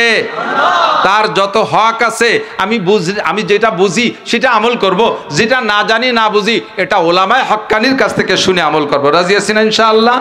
তাহলে আপনার দোয়া কবুল হবে। 2 নম্বরে আপনি কোরআন পড়েন, আর প্রত্যেকটা মুসলমান নরনারীর উপরে কোরআন শিক্ষা করা ফরজ। ওয়ারাত্তিলিল কোরআন তার তিলা, ডাইরেক্ট হুকুম। এই যে গড়ামে পড়া শিখতে বলে নাই, রাত্তিলিল কোরআন তার তিলা, কোরআনকে শুদ্ধ করে পড়তে বলা হয়েছে। অনেকে আছে আরবি পড়তে পারে না, বাংলা উচ্চারণ একখান কিনিয়ে নিয়ে ডেওয়ে ঘুরিয়ে যাচ্ছে। আল্লাহর কি রে একটু নেকি হয় না, ওতে কিচ্ছু হয় না কাকা, ইয়ার ফাও সময় নষ্ট। সাবধান, আমি না দেখে বলি নাই। বাংলা উচ্চারণে আরবিরে কিচ্ছু পড়া সম্ভব না। আপনি হামজার পার্থক্য, হামজা কি দিয়ে উচ্চারণ করবেন, 2টা হার পার্থক্য কি দিয়ে করবেন, আর 2টা হার পার্থক্য না ঘটাইতে বলে আকাশ পাতালের অর্থে পরিবর্তন হয়ে যায়। আলহামদুলিল্লাহি রাব্বিল আলামিন, সমস্ত প্রশংসা আল্লাহর, যিনি রব্বুল আলামিন, তাই তো? আর আপনি বলছেন আলহামদুলিল্লাহি রাব্বিল আলামিন, সমস্ত সিড়া খেতা, পুরন তেনা, জুলি খেতা আল্লাহর জন্য। তাহলে কি হবে, নামাজের কি হয় কোন দিদি? এই যে পার্থক্য আপনি জানেন না, উস্তাদের কাছে আরবি অক্ষর ধরে মস্ক করে শিক্ষা করার আগ পর্যন্ত। এই জন্য আমি একসময় মহিলা মাদ্রাসার খুব ঘোর বিরোধ ছিলাম। ওর ভিতরে নানান ফেতনা আছে, কিন্তু আমি নারীদের প্রাথমিক শিক্ষার পক্ষে, মহিলাদের মৌলানা মুফতি মুহাদ্দিস বানানোর পক্ষে না। আমি মহিলারা হাফেজা হতে পারে, মহিলারা শুদ্ধ করে কোরআন শরীফ পড়া শিখবে, আর 12-13 বছর বয়সের ভিতরে মাদ্রাসা ত্যাগ করে বাড়ি চলে যেতে হবে। 12-13 বছর উবার করতে পারবে না মাদ্রাসা আবাসিকভাবে। এই মহিলারা এর উপরে পড়ার দরকার নাই, শুদ্ধ করে কোরআন পড়া শিখবে, শরীয়তের মাসালা, নামাজ কালাম পড়তে যে কয়টা লাগে। মহিলারা মুহাদ্দিস হওয়ার কি দরকার? তারা কি মাঠে ওয়াজ করে বেড়াবে? মহিলারা কি মাঠে ওয়াজ করবে? মহিলারা মসজিদে ইমামতি করবে, জুমুর নামাজের ইমামতি করবে, তারা খুতবা দেবে, বিশ্ব ইজতেমায় যাবে, তারা কোনো জায়গায় যাবে। তাদের এলেম এত বস্তা ভরে এলেমের কি দরকার আছে? তাদের দৈনন্দিন জীবন যাপনের জন্য 1 নম্বরে শুদ্ধ করে কোরআন শরীফ পড়া শেখা, এ পর্যন্ত ইয়ানাব। সাথে বাংলা ভেস্তিজোর, সদস্য হুজুরের বাংলা ভেস্তিজোর, হযরত মাওলানা হিমায়েত সাহেবের আহকামে জিন্দেগি, ফাজাইলে আমাল, তবলিগে নিসাব, এই কয়েকটা বই পড়াই দিলে একজন মুসলমান মহিলা তার ইসলামী জীবনযাপন করার জন্য যথেষ্ট হয়ে যায়। ঠিক না? আর এর চেয়ে বেশি পড়াইতে দেবেন, দূরের মাদ্রাসায় দেবেন, আসা যাওয়ার পথে বহুত ঝামেলা আছে, বলতে পারলাম না। এরকম কিস্সা মাঝে মাঝে দুই একটা কানে আসে না আসে? কালকে গত রাত্রে আমি আহসানুল ফতোয়া দেখেছি, মহিলারা কোরআন শরীফ শুদ্ধ করে পড়তে পারে না, এদের শুদ্ধ করে পড়া শেখানোর জন্য কোনো পুরুষ শিক্ষক ফেস টু ফেস বসে কোরআন শরীফ পড়ে শুদ্ধ করে শিখাই দেবে, এটা হারাম, জায়েজ নাই।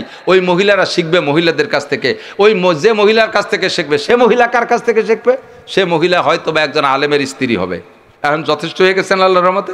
আলেমের স্ত্রী, আলেম তার স্ত্রীকে শিখাবে, তার মেয়েদেরকে শিখিয়ে দেবে, আর ওই মেয়েরা শিক্ষিকা হইয়া ভিতরে ভিতরে তার কাছে অন্যান্য মেয়েরা এসে শিখবে। কিন্তু দূরে যাইয়া আবাসিক ব্যবস্থা মাদ্রাসায় যাইয়া শিয়ানা মায়েরা থাকবে, পড়বে, সেখানে নানান অ্যাক্সিডেন্ট হতে পারে। এই জন্যে কিন্তু আমি মহিলা মাদ্রাসার প্রাথমিক এইটুকের পক্ষে যে তারা কোরআন শরীফ শুদ্ধ করে শেখার বিকল্প কোনো ব্যবস্থা নাই। গ্রামে যে সকালে মক্তব আছে না, সকালে মক্তব কি পড়ায় জানেন? ওয়ানে যাইয়া ইমাম সাহেবের বেতন হলো 4,000 টাকা, আর 6 কেজি মুষ্টি চাইল, ওই দিয়ে মাসের 1 সপ্তাহ হয়। ওই চিনতে ওখানে বসে এরকম জিমেতে নালাতি দাড়ি ভাষায় ফেলাইছে। পোলাপান কয়টা আছে ক্যাসর মেসরে খালি ঘন হুজুর আসি বাড়াই স্যাপ ফেলাইছো, আমার কানের মধ্যে মুইতে দিতেছে। এই নালিশির সমাধান করতে ঘন্টাটা ছুটি 4,000 টাকার 6 কেজি মুষ্টি চালির ভরা এসছে, ভালো হয় না। ও জায়গা জীবনেও কোরআন শরীফ শুদ্ধ হবে না। কোরআন শরীফকে শুদ্ধ করার জন্য একটা জায়গা লাগবে, এটাই হলো মাদ্রাসা, কওমি মাদ্রাসা। এই জন্য এলাকায় আমার সদস্য হুজুর রহমতুল্লাহ আলাইহির আবিষ্কার ছিল আদর্শ মক্তব এলাকায় যোগ্য কারি সাহেবকে দিয়ে, আপনারা পয়সা দিয়ে একজন কারি সাহেব, একজন হাফেজ সাহেব রাখবেন, তাদের কাছে কোরআন শরীফ পড়া শিখাবেন, কোরআন শরীফ শুদ্ধ করে পড়া শিখবো। আর মহিলারা তো শিখবেই, আমরা পুরুষরা শিখবো না? আমি বলে দেই সাবধান, যারা অশুদ্ধ কেরাতে নামাজ পড়তেছেন, যাদের কেরাতের শুদ্ধ না, যারা অশুদ্ধ কেরাত দিয়ে নামাজ পড়ছেন, খোদার কসম এই নামাজে 1 সেকেন্ডও জান্নাত পাবেন না।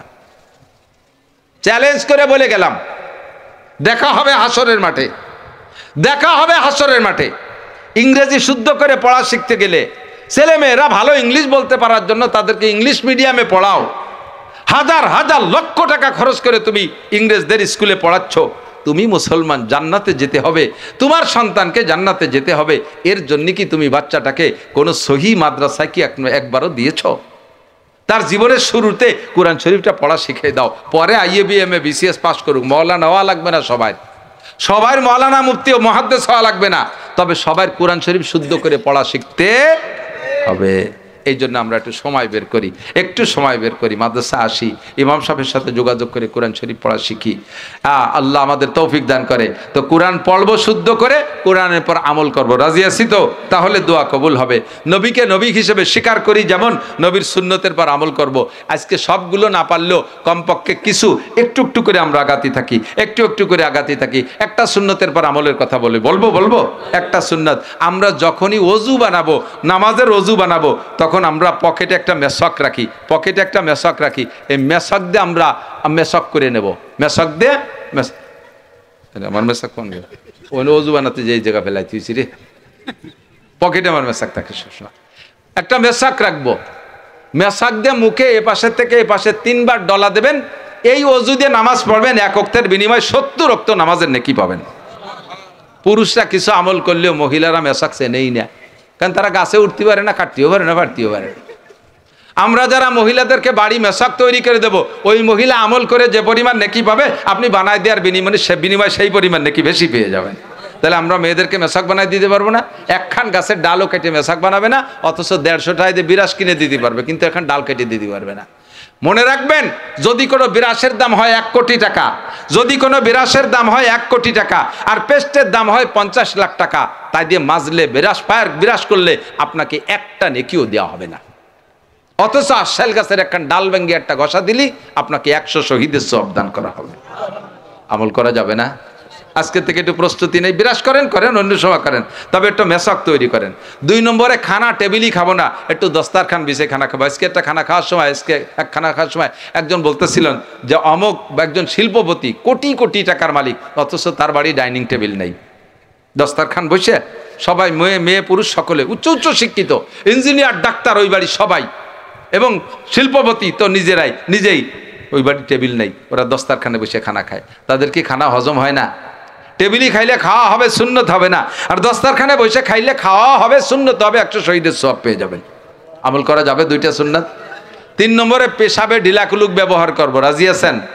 পেশাবে ঢিলাকুলুক পুরুষরা ব্যবহার না করলে শরীর পাক হয় থাকে না, কাপড়ও পাক থাকে না। পানি দিয়ে ধোয়ার পরে 2-3 ফুট টপকানোর সম্ভাবনা থাকে, ওই ফুটাগুলো গায়ে লাগে আর কাপড়ই লাগে, তাতে আপনার শরীর নাপাক, কাপড় নাপাক। আর নামাজের ফরজ 13টা, 1 নম্বরে শরীর পাক, 2 নম্বরে কাপড় পাক। এই শরীর আর কাপড় নাপাক, এই যে আমার কাছে চলে এসেছে, থ্যাংক ইউ, ধন্যবাদ।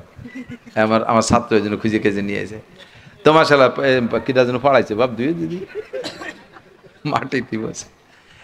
তা আমরা আজকে থেকে ইনশাআল্লাহ, ভাই এদিক তাকান, আপনার পকেটে একটু টিস্যু রাখতে পারবেন? কয় না হুজুর, ও আবর্জনা। তো এত বড় একটা মোবাইল এই পিছন পকেটে ঠেলে মাজা বেহা হয়ে থাকে। ও বাসে মানি ব্যাগ এক পকেটে, এ বাসে আবার সিগারেটের প্যাকেট আর এক পাশ দিয়ে, গ্যাস লাইট আর এক পাশ দিয়ে। এত নাপাক তোমার পকেটে ঢুকতে পারে, একটু মেসাকার টিস্যু থাকতে পারবে না?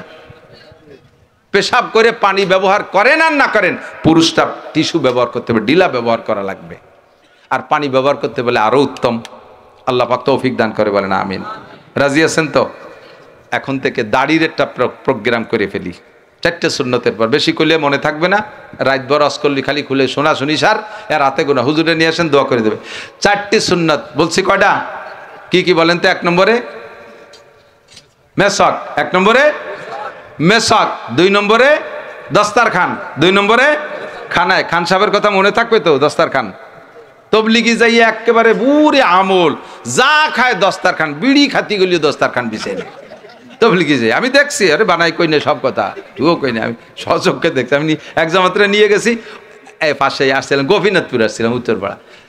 তো ওই যে ওই উত্তরপাড়া স্ট্যান্ডের পশ্চিম পাশে আবু মিয়া মামাকে যে মসজিদ, ওই মসজিদের এই পাশে ছিল একটা মক্তব, ওনটা মাদ্রাসা কত। তো তবলিগের সাথীরা যদি বলতো যে আমরা হুজুর একটু আমরা মাদ্রাসায় যাচ্ছি, তাহলে মাদ্রাসায় গেলে তো অনুমতি দিতাম, দেয় ও সব জায়গায়। তো 3 জন আমার কাছ থেকে অনুমতি নিত, হুজুর আমরা একটু মাদ্রাসায় যাচ্ছি। তা আমরা ভিতরে আমল করতে চাই, 3 জনের মাদ্রাসায় যার ছুটি দিছি, যাক মাদ্রাসায় দিয়ে হুজুরের সাথে সাক্ষাৎ করে। 1 দিন 2 দিন পরে শুনি যে ওনরা মাদ্রাসা বলতে ওই ঘরের মধ্যে যাইয়ে ওই 3 জন বিড়ির আসর করে। পরে আমি খবর নিয়ে দেই যে সেই জায়গা দস্তারখান বিছাইয়ে তারপর বিড়ি মেজ সব থুইয়ে। যে কি ঘটনা, কি কয় যে হুজুর বিড়ি খালিও দস্তারখান আছে। কত বড় ফাজিলিদ্দার চিন্তা হচ্ছে, বিড়ি খালিও দস্তারখান। তো তবলিগি যাইয়ে খান সাহেবের এত যত্ন, বাড়ি আসার পরে আপনার দস্তারখান থাকে না কে, বিছাই খান, খানার বরকত বাড়বে। ওর পর পড়লে খানা তুলে খাবেন। ও যুবক, কোনো পড়ে যা খাবার ফেলাই দেবা না, পড়ে যা খাবারটা ফেলে রেখে উঠে যাওয়া না, ভাতগুলো সব খুঁটে খাবা। ফাইন্নাকা লা তাদরি ফি আইয়ি লুকমাতিন বারাকা ক্বালা রাসূলুল্লাহ সাল্লাল্লাহু আলাইহি ওয়াসাল্লাম। হুজুর বলেন তুমি জানো না এই ভাতের কোন লুকমার ভিতরে, কোন ছোট্ট ভাতটার মধ্যে বরকত আছে। বরকত খেয়াল করেন। ভাবছিলাম যে খাটোরি বলবো, তা খালি বাইয়েছে লম্বা হয়ে যায়। বরকত কাকে বলে? বরকত মানে আধা কেজি চালির ভাত খালাম, পেট বলল না, একটা ক্ষুদির ভাতের মধ্যে বরকত। আরে বরকত মানে পেট ভরা না, বরকতের অনেক অর্থ। তুমি আধা কেজি চাউলের ভাত খাইছো, ভাত খাইয়ে উঠে পারো না, পেটের মধ্যে আষাঢ়ি মেঘের মতো গুড় গুড় করে ডাক শুরু করে দিয়েছে, ঘরের থেকে বেরোয় সারতে পারো না, লুঙ্গি নষ্ট হয়ে গেছে।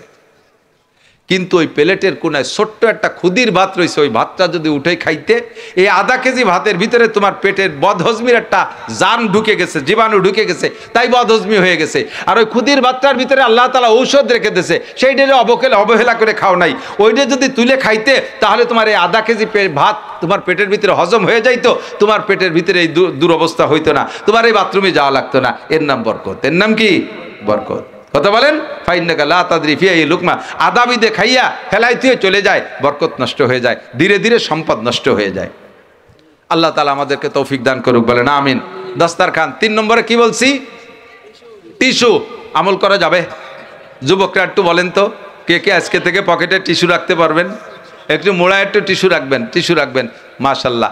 আর মুসলমানের শরীর সবসময় পাক রাখতে হবে। টিস্যু থাকলে পাক থাকলেও যে কোনো সময় আপনার নামাজের জন্য। এক যুবক আমার মসজিদের দ্বারে জড়ায় দৌড়িয়ে সুমো দিয়ে ভিজে ভিলাই দিচ্ছে, হুজুর আমি আপনার কঠিন ফ্যান। আমি তো ফ্যান, তো বাইরের ফ্যান না, চল ওই ঘরের ফ্যান, মসজিদের ফ্যানে বাতাস খাই গিয়ে নামাজ পড়ি গিয়ে। কয় যে হুজুর কালকে পড়বানি, কালকে পর্যন্ত বাঁচবে কিনা তারও ঠিক নেই। চল, কয় না হুজুর যাওয়া যাবে না, চল।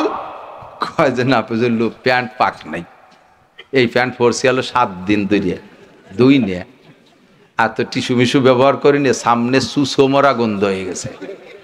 নিলি মসজিদে আরবিটাকেও নামাজ হবে না হুজুর, আপনি আজকে পড়িলাম, কালকে তো দুই মুছে একবারে যাবানি। তো মুসলমানের সন্তান, তোমার প্যান্টের ওই জায়গায় 7 দিন পর্যন্ত যদি ডেলি 3 বার পেশাব করে, 2 ফুট করে পড়ে আর শুয়োয়, পরে আর শুয়োয়, চাইমসে গন্ধ, কুইয়ে গন্ধ, সুসোমরা গন্ধ হয় কি হয় না?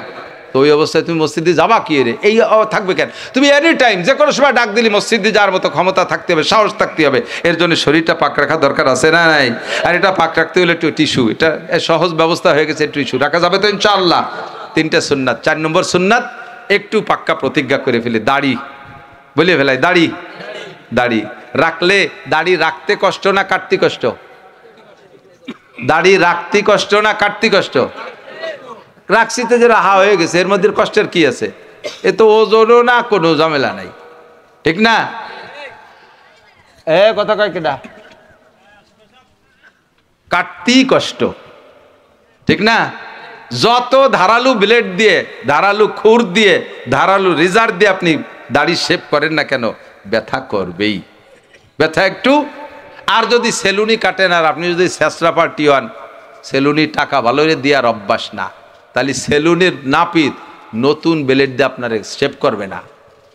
ব্লেড দিয়ে শাস্তিছে, খড় খড় খড় খড় শব্দ আসছে, আর মুখ খান লাল হয়ে যাচ্ছে, কি হরি চামড়া চুলিস নাকি? কয়েকটা দিবানে 5টা আবার নতুন ব্লেড। এই যে ব্লেড দিয়ে ওর দাড়ি সেভ করতেছে, ব্লেড দিয়ে 2 জনের দাড়ি সেভ করছে, 3 জনের গেড়ি সেভ করছে, 5-6 জনের বগল কাটিয়ে টেটিয়ে ব্লেড আল পড়ে গেছে, সেই ব্লেড দিয়ে ওর দাড়ি শাস্তিছে। কারণ দিবেনে 5টা, ওরে নতুন ব্লেড দিল তো লস। হ্যাঁ, কত কষ্ট।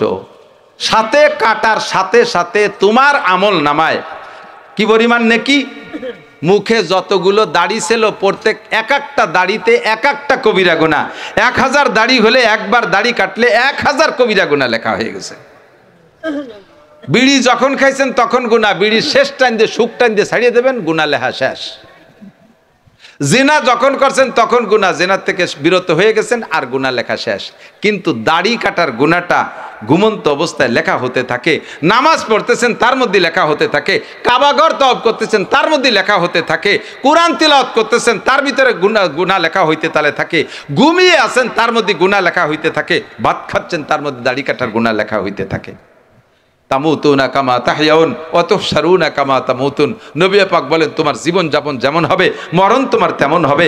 আর মরণটা যে চেহারায় হবে, হাসরের মাঠে তুমি উঠবা সেই চেহারায়। ও আমার মুসলমান যুবক ভাইয়েরা, আমার সোনা যুবকরা, আমার মুরব্বী বাপু ভাইয়েরা, যারা আজও দাড়ি কাটার অভ্যাস করতেছেন, যে কোনো সময় আপনার মরণ হতে পারে। হাসরের মাঠে আপনি এরকম ফিরাউন, কারুন, নমরুদ, হামান, সাদ্দাদের চেহারা নিয়ে, কাফের মুশরিকের চেহারা নিয়ে আল্লাহর সামনে উঠবেন। আপনার ভয় কি একটু হয় না? আপনি একটু মুসলমানই চেহারা নিয়ে মরার চেষ্টা করেন। আজই দাড়ি রাখার সিদ্ধান্ত নিয়ে ফেলেন, আজই দাড়ি রাখার সিদ্ধান্ত নিয়ে ফেলেন। দোয়া সংক্রান্ত এসে গেল, বিদায় কথাগুলো বললাম। সুন্নতের পাবন্দি করব, শয়তানরে গালি দেব না, গালি আমাকে নিজেকে নিজে ধিক্কার দেব। আর মানুষের অপরাধ, অন্যের দোষ ধরার আদৌ চেষ্টা করব না। আমি সবচেয়ে বড় দোষী, বলেন আমি সবচেয়ে বড় দোষী। আজকে যদি বলেন যে আমাদের অন্যায়ের কারণে বৃষ্টিতে মাহফিল নষ্ট হয়েছে, তাহলে এটা আমাদের বলবেন না, বলবেন আমার অন্যায়ের কারণে আল্লাহ রাগ করে বৃষ্টি দিছে, আমার অপরাধের কারণে আল্লাহ গজব দিছে। সাথে আরবিটাকে জড়াবেন না, কারণ আপনি প্রত্যেকে নিজে বুঝতে হবে, সবাই ভালো আমি খারাপ, সবাই ভালো, আমার অপরাধের কারণে এই খোদার গজবগুলো আসতেছে। আল্লাহ তাআলা আমাদেরকে বোঝার তৌফিক দান করুক, আমল করার তৌফিক দান করুক, সংশোধন হওয়ার তৌফিক দান করুন। রাজি আছেন তো ইনশাআল্লাহ? বিলের ভিতরে একটা মাদ্রাসা করছে আমাদের জামাই মিয়া। আল্লাহ, এই কয় বছর আগেও আসছি, ছোট্ট একটু ঘর, বসতেও জায়গা ছিল না, খুব সুন্দর বড় বিল্ডিং করে ফেলাইছে। তবে এখনো বিল্ডিংয়ের কাজ বাকি আছে না? কালেকশন আমি করিও না, পারিও না, বুঝিও না। তো সেই সময় যতটুকু বলছি, আপনাদের অল্প টাকার মধ্যে অনেক বরকত, সুন্দর করছে। এবং হুজুরদের বসার জন্য একটা অফিস করছে, এটাও মোটামুটি বেশ সুন্দর, অ্যাটাচড বাথরুম সহ বেশ সুন্দর হয়েছে। সামনে ইটগুলো দাঁত বেরোয় রয়েছে, তার একটু প্লাস্টার করতে হবে, ডাকতে হবে, গিরতে হবে, একটু টাইলস মাইস করতে হবে। তা আমরা না দিলে তো দেবে না, আমি সব জায়গায় বলি, সব জায়গায় বলি, খালি আমি বলি না, সব হুজুররা একটা কথা স্বীকার করতে বাধ্য যে আমাদের কওমি মাদ্রাসায় দান করে ডোনার হলো বেশিরভাগ 95% আওয়ামী লীগের জনগণ। আওয়ামী লীগালারা কওমি মাদ্রাসায় দান করে, এখন আওয়ামী লীগালাকে ফাত তলেতে মাটি সরিয়ে গেছে। যারা একটু ভালো ভালো পয়সা করি দেয়, তারা কিনা যে কোয়ানে গেছে তাকে খুঁজে পাচ্ছি না। এখন আমরা আমলিগ এলাকে দোষ না দিয়ে বিএনপি এলাকে দোষ না দিয়ে আমাদের এলাকার মাদ্রাসা, আমলিগ থাকেন আর বিএনপি থাকেন আর এনসিপি থাকেন, যেই থাকেন না কেন, এই মাদ্রাসা তো আমাদের এলাকার, কথা বলেন ঠিক না? এটা ওটা সেটা ফুকরো, তারাইল ফুকরো, আমার মোহতান সাহুদুর আর একটা মাদ্রাসা করতেছে ওই তারাইলির খোটের ভিতরে। এই সব মাদ্রাসাগুলো তো আমাদেরই, আমাদের ছেলেপেলেরা লেখাপড়া শিখবে, এখান থেকে আদর্শ শিক্ষা হবে, আলেমুলামা তৈরি হবে, মাঠে ময়দানে আপনাদের সুন্দর সুন্দর কথা বলার জন্য মানুষ তৈরি হবে। কাজে আমরা মাদ্রাসাগুলোর পক্ষে থাকবো না ইনশাআল্লাহ? থাকবেন না ইনশাআল্লাহ? কেউ কি নিয়ত করতে পারবেন যে আমি 5 বস্তা 10 বস্তা সিমেন্ট আল্লাহর কোরআনের ঘরটাকে বডি প্লাস্টারের জন্য দেবো ইনশাআল্লাহ? দুই একজন মানুষ কি হতে পারবেন এর ভিতরে যে সদকায় জারিয়ার মতো? এটা সদকায় জারিয়ার মতো না, ডাইরেক্ট সদকায় জারিয়া। এর ভিতরে কোরআন শরীফ যতদিন তিলাওয়াত হতে থাকবে আপনার আমলনামায় নেকিও যাইতে তালে থাকবে। 5 বস্তা সিমেন্ট 2 বস্তা সিমেন্ট এই প্লাস্টারের জন্য দেওয়ার মতো কোনো আল্লাহর বান্দা নিয়ত করতে পারবেন ইনশাআল্লাহ? 5-7টা মানুষ এই বর্ষা বাদলে এখনই দেওয়া লাগবে না, পরে এক সময় দিয়ে দিয়েন, সময় সুযোগ মতো দিয়ে দিয়েন। আছেন কোনো আল্লাহর বান্দা দোয়া দেওয়ার মতো মোহাব্বতের সাথে? কত দেবেন? 5 বস্তা। কি যেন নাম চেনা চেনা ঠিক? হেমায়েত শরীফ, চিনি তো যেন ঠেকতেছে। ভালো আছেন হুজুর চাচা? হেমায়েত শরীফ, হেমায়েত মানেই সাহায্য, সাহায্যকারী। তো হেমায়েত শরীফ সর্বপ্রথম সাহায্যের হাত বাড়াইছে 5 বস্তা সিমেন্ট। আল্লাহ ওনাকে হালালভাবে লাখ লাখ কোটি কোটি টাকার মালিক বানায় দাও, সুস্থতার সাথে লম্বা হায়াত দান করো, বারবার মক্কা মদিনা জিয়ারত নসিব করো, বংশে যারা কবরে চলে গেছে জান্নাতি করে দাও, যারা